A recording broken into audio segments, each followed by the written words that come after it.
Hello, welcome to the Mobile Blacktop Table Talk.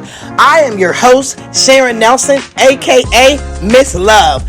This is my fourth podcast, and I am so excited. You all are probably wondering who I am. The word has been out there about who I am. Let me give you a brief description. I am somebody who cares. I am a mentor. I am a leader. I am somebody who's going to change the world, change my environment, change my community. So I am here today with Malaika Wells. She is a city council candidate, and she is going to run and she's going to win. I want you all to sit back, relax, and listen to what she has to offer the city of Stonecrest. It is said that there's need to be changed, so let's see what the change is going to be and what she has to say. Thank you. Hello, everyone, and welcome to the Blacktop Table Talk, BTT. Y'all know what it is. I don't read no script or anything like that. Everything is going to be freestyle. But guess what? I have some news to tell you. I am in the house of Malaika Wells. Y'all probably wondering who she is. She is the city council candidate for the city of Stonecrest. And she invited me to her lovely home so she can tell y'all what she's going to do. How she's going to make a change. How she's going to step up and do what she do. Y'all know I'm not going to be doing too much talking. I'm going to let her do all the talk. So thank you for coming. Thank you for stepping in. Thank you for watching. I want you to sit back, relax, and hear what Malaika has to say. All right, y'all. Ladies and gentlemen, and welcome to the Blacktop Table Talk, BTT. Y'all know what it is. Today, I have City Council candidate Malaika Wells with me, and she's going to let y'all know what she can do for the city of Stonecrest. Hello, Malaika. How you doing? Good to see you. Thank you for inviting me into your beautiful, lovely home. Thank you for you being and your here. husband are such wonderful people. But we ain't going to stop right there. We're going to talk about what you can do for the city of Stonecrest. But before you tell us that, I want you to let all the people know. I want you to look into the camera and let people know who you are. They want to know who is this woman running for city council. Well, she's about to let y'all know. She's going to give y'all background about who she is. Okay. Well, thank you again for having me on your podcast. I definitely appreciate it and for giving me this opportunity. Yes, so, ma'am. who am I? Yes, I am a wife. I'm a mother of 4, a wife of 24 years. A child of God. I am a minister, a homeschooling educator, a consultant. An entrepreneur. So I wear many hats. I see. I'm a daughter, a granddaughter, a niece. Right. So those are some of my favorite identities. And now I am a candidate for public office, and I couldn't be more excited about the opportunity. Okay, I think it's very important that the people know who you are, because, you know, a lot of times we all go to the polls and we're like, who is she? Or, who's that person? Or, how do I even know how to vote for that person? So I myself have went to the polls and said this, and I don't even know who these people are, and I think podcasts are good. Not so much just speaking over the radio, but actually sitting down and looking at the person's face so that you can see the sincerity that they have, and if they mean what they say and say what they mean. So that's why I got you on the podcast, because I want you to let the people know what you're going to do for the city of Stonecrest and how you can make a difference. So tell us. Okay, so for those who may or may not have visited my website, if you haven't visited my website, then you may not know that one of my goals is to see this city become, and specifically this district, so District 4. Okay, yeah, I forgot to ask you, I'm sorry, what district you're running for? District 4, y'all? District 4. District 4 is to see this district become the cleanest, the safest, and the most welcoming district. And that's no shade to 5. I'm in District 5. No shade to 5, right? But my goal is to see this district be great, because I will be entrusted come November, to be a caretaker, to be a steward over this district, its resources, including its human assets, which means the residents, the business owners, and other stakeholders who are here. I have a vision to get that done through partnerships and collaborations. Okay, because I was going to ask you, you know, a lot of politicians and people running always say things, and then they don't do what they say. So I was going to ask you, how do you plan to do that? Yeah, and that's an important question, and one that has been coming up more often as I get out and talk with people. One of the first things that will have to be done, Sharon, and you probably already know, is assessing what we have. Yes. We have to assess what we have. And that process of assessment hasn't really happened. Right.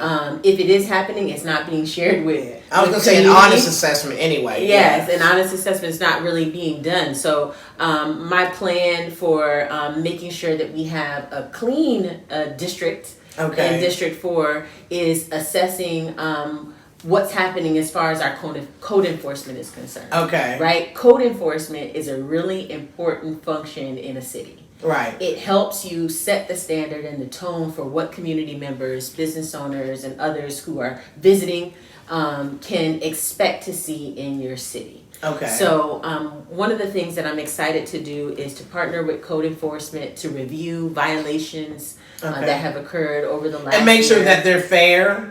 Code enforcement. To make sure code enforcement. I mean, because you can't be riding and say, "Oh, I don't like that person," or "I don't know that person," or "this person that." I mean, I think you have to be fair, because I've heard stories about code enforcement. Just No, code enforcement should be equitable, and it should with everyone. No preferential treatment at all. Okay. Yeah. So there should you'll make sure that doesn't happen. I will certainly do my part. Okay. Yeah. Okay. Yeah. Yes, ma'am. Absolutely. Okay. And so I would like to see us have an assessment done of VAD properties, and I spoke about that last night when was it last night or the other night? Yes, I think it was. This week, when we were at the Stonecrest Citizens Coalition's event in the Canidate Mixer, wanting to see a catalog of vacant and abandoned and deteriorated properties put together. And that database should include contact information. We need to be researching the property owners so that we can I think that's a problem as well. Yes, right. yes. There should be a database of rental properties in yes, the city yes. as well. Because there's a lot of violation when it comes to that as well, I'm sure. And we have an opportunity to make sure that we are serving all the members of this district. And we can do that by making sure that our renting population here has safe housing, right? Has equitable housing, and that they're also following the rules and regulations as well. Following the rules and regulations as well. So who's going to be doing all of this assessment? You have a team, or all city council works together? Because we don't know how the city council works. I mean, I know it's supposed to be city council and the people, but how does that work? It is. Well, if you look at the Georgia Municipal Association's handbook for mayors and council members in different cities across the state, right? The Georgia Municipal Association, or GMA, which some of us might have heard of, is an organization that supports municipalities across the state of Georgia. So if you look in their handbook, they give you an outline for the roles and responsibilities of council members, mayors, city managers, and all of those kinds of things. So how I'm going to get that done, and as far as the team is concerned, that will depend in large part on the willingness of community members to volunteer. So absolutely we will need community members to volunteer, but that will not be the largest role, right? Because we have a paid staff who should be involved in those things. So, now let's stop right there, not to cut you off. Right. You said paid staff. Yeah. Are you doing this for the money?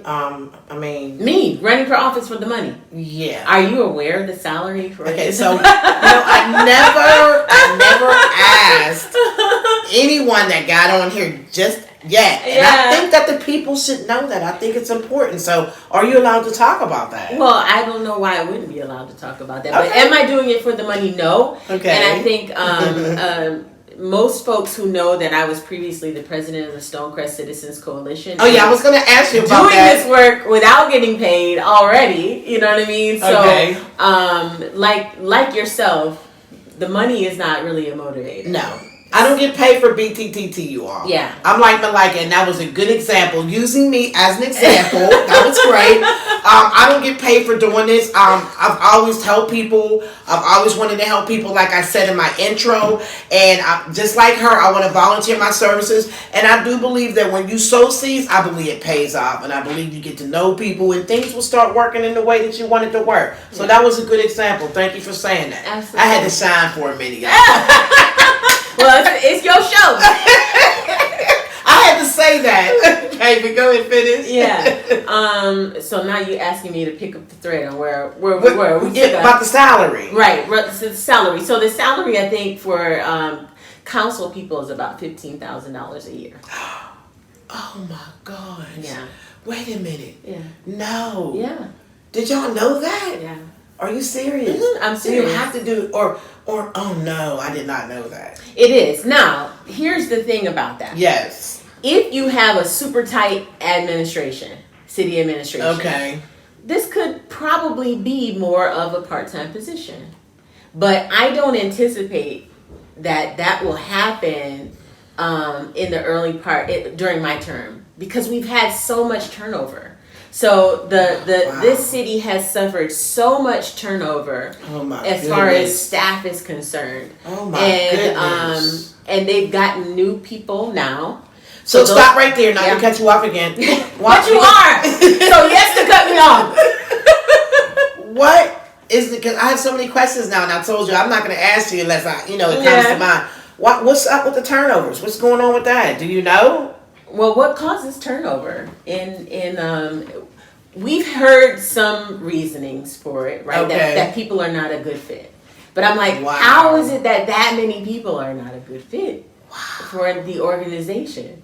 And who's, how is it that many people's not a good? I have some thoughts about what that is. Okay, don't say that. But we'll discover. What I'm saying is that we'll discover, right? I'm not sitting with Sharon to throw shade. Right. But before I ever considered running for office, I was a concerned citizen. Okay. Who was voicing my concerns. Okay, I'm glad you cleared at it public up. comment sessions, opportunities at public meetings, as well as in text messages, phone calls, and emails to different elected officials. Okay, that's good. So these were always my concerns. Okay. I want to see our city stabilize. I want to see. So that's what she's running for. That's what I'm running. She's talking now. Stability. I want to see the perception of this city change. Okay. Right. I want to see our status elevated. Okay. Folk be clowning Stonecrest. Yeah, they do. Cityhood, all that. Happening. Yes. When I talk to folks about and say that I live in Stonecrest. Some of the responses and reactions we get are not good. Like, they're not good. And so I think that there is ample opportunity in this election cycle to change the perception of this city. And as I was pulling in, I saw all the Malaika signs all over. It was wonderful seeing that. So I'm thinking that you are also going to let the people know that when there is a city council meeting, that the people can come. I'm sure that you're going to let all the people know that you got in the signs in your, because I heard that there's only like maybe a handful that always show up. And I think it's important that the people know, like verbally, or we get a spokesperson to let the people know, hey, there's a meeting tonight, be there at 6:00 so they can rearrange their schedule and show up so that we all can be in this together. Well, let me tell you something, Sharon. And it was proposed last night at the city's combined committee meeting. A resident here asked about what the city could do proactively to increase engagement in this community. And very great question. Some of the feedback for that constituent was about the cost issues. But if we can afford to give $500,000 to GPTC of ARPA funds, to give $1.2 million to DeKalb County School District, then we can afford